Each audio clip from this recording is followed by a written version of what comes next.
तीन राज्यों में बड़ा उलटफेर हमें नजर आता है।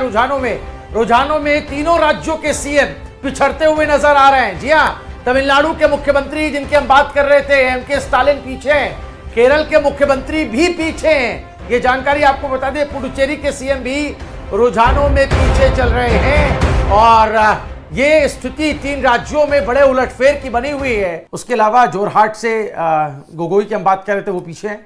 तो तीन राज्यों में जहां मुख्यमंत्री पिछड़ रहे हैं, वहीं असम में न सिर्फ सरकार तीसरी बार रिपीट हो रही है, बल्कि मुख्यमंत्री भी अपनी क्रेडिबिलिटी को और मजबूत करते हुए दिखाई दे रहे हैं। कैसे देखते हैं इस तुलनात्मक विश्लेषण, क्या करेंगे इस पर? देखिए, असम के जो परिणाम हैं वो एक बात की तरफ स्पष्ट रूप से संकेत ये करते हैं कि जहां जहां पर भाजपा का चीफ मिनिस्टर मजबूत है, वहां भाजपा एक तरफा रिपीट कर रही है। अब आप देखिए, लोकसभा चुनाव के वक्त जो भी नतीजे आए, हमने देखा कि प्रधानमंत्री जी के जो है चेहरे पर उनकी भाव भंगिमा बहुत सीरियस थी, उनकी आंखों में नमी थी। और उसके बाद जितने भी विधानसभा हुए, चाहे वो हरियाणा हुआ, चाहे वो महाराष्ट्र हुआ, देश की जनता ने नरेंद्र मोदी जी के कॉन्फिडेंस को बूस्ट करने के लिए उनको भर भर कर मैंडेट दिया।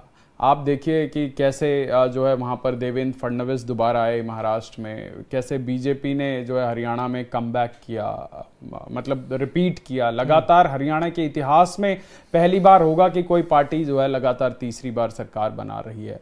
और इसी प्रकार से असम के अंदर हिमंता दा का काम बोलता है, और वो किसी ऐसे नेता के रूप में लोगों के बीच में जो है फेमस नहीं है, वो मामा के रूप में जो है लोगों के बीच में फेमस हैं।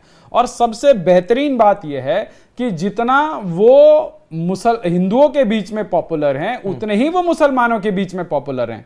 देखिए, उनकी लड़ाई सिर्फ और सिर्फ इलीगल इमिग्रेंट से है, जो वो बांग्लादेशी और जो रोहिंग्या जो इस देश के अंदर घुस के इस देश के करोड़ों लोगों के हक को मार रहे हैं, सिर्फ उनके प्रति लड़ाई है। उनकी लड़ाई किसी भी मुसलमान के साथ नहीं है। ये विपक्ष के पास जो मुद्दों का अभाव है, मुद्दों का बैंक्रप्सी है, तो जो है बीजेपी को जो है मुस्लिम विरोधी टैग करने में ये लोग चूकते नहीं हैं। अब एक बात बताइए, देश के अंदर जब से नरेंद्र मोदी जी आए हैं, तमाम वो विकास की योजनाएं चल रही हैं। कांग्रेस के काल में एक अल्पसंख्यक आयोग हुआ करता था, जो है गिनती के 100-150 करोड़ का बजट हुआ करता था।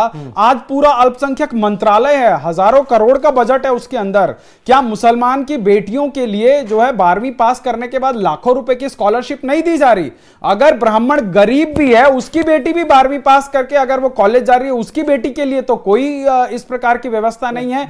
जब इस देश की सरकार सबका साथ, सबका विकास, सबके विश्वास की बात कर रही है, सबको जो है साथ लेकर चलने की बात कर रही है, उन तमाम सवर्णों के हितों को ताक पर रखते हुए भी जो है सबको इंक्लूसिवनेस की धार में लाने का प्रयास कर रही है, उसके बावजूद भी यदि कोई बीजेपी को जो है एंटी मुस्लिम फ्रेम करना चाहता है, तो ये उसके मानसिक दिवालियेपन का जो है प्रतीक है।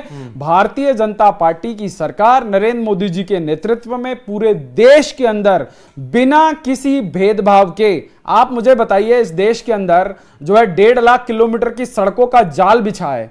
क्या हिंदू मुस्लिम देख के बनाया गया है? क्या कहीं आप एक्सप्रेस वे के ऊपर जाते हैं, टोल लगता है, हिंदू के लिए अलग, मुस्लिम के लिए अलग है? क्या हर घर जल की योजना लाई गई है? क्या मुसलमानों को कम या हिंदुओं को ज्यादा दी जा रही है? क्या प्रधानमंत्री जो है आवास दिया जा रहा है, क्या मुसलमानों को नहीं दिया जा रहा है? क्या राशन जो है 80 करोड़ लोगों को पिछले जो है 5 साल से ऊपर से खिलाया जा रहा है, क्या मुसलमानों को राशन नहीं दिया जा रहा है? क्या ये मैं आपके चैनल के माध्यम से इस देश के करोड़ों मुसलमान भाई बहनों के विवेक के ऊपर छोड़ता हूं कि आप उन तमाम नेताओं के नेतागिरी के चक्कर में जो आपके समाज के ठेकेदार बने फिरते हैं, जिन्होंने आपको पिछले 70-75 सालों में वोट बैंक भेड़ बकरी की तरह समझ रखा है, और वो जो है एक अपनी जमात की डंडी से आपको हाँकने का काम कर रहे हैं। अपने बच्चों को जो है लंदन पढ़ाते हैं, अमेरिका पढ़ाते हैं, आपके बच्चों को जो है मदरसे में पढ़ाने के लिए बाध्य करते हैं, और आपके दिमाग के अंदर एक कट्टरपंथ का बीज बो के रखते हैं। यदि वो आपके ठेकेदार हैं और आपको ऐसा लगता है, तो ये आपके विवेक के ऊपर है।